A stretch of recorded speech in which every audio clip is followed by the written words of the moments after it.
एक नगर में एक जुलाहा रहता था। वह स्वभाव से अत्यंत शांत, नम्र तथा वफादार था। उसे क्रोध तो कभी आता ही नहीं था। एक बार कुछ लड़कों को शरारत सूझी। वे सब उस जुलाहे के पास यह सोचकर पहुंचे कि देखें इसे गुस्सा कैसे नहीं आता। उनमें एक लड़का धनवान माता पिता का पुत्र था। वहां पहुंचकर वह बोला, यह साड़ी कितने की दोगे? जुलाहे ने कहा, 10 रुपए की। तब लड़के ने उसे चिढ़ाने के उद्देश्य से साड़ी के 2 टुकड़े कर दिए और एक टुकड़ा हाथ में लेकर बोला, मुझे पूरी साड़ी नहीं चाहिए, आधी चाहिए।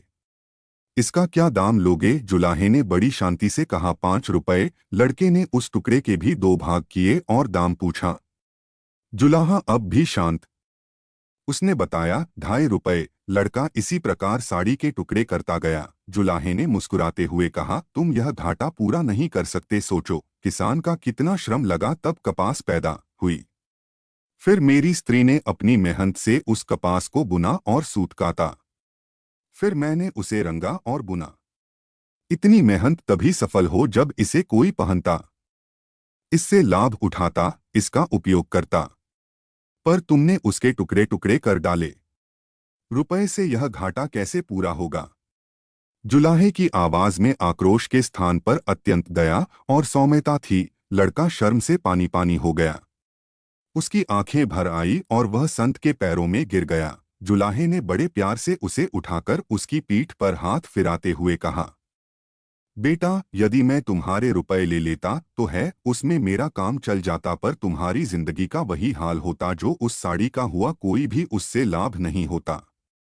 साड़ी एक गई, मैं दूसरी बना दूंगा, पर तुम्हारी जिंदगी एक बार अहंकार में नष्ट हो गई तो दूसरी कहां से लाओगे तुम?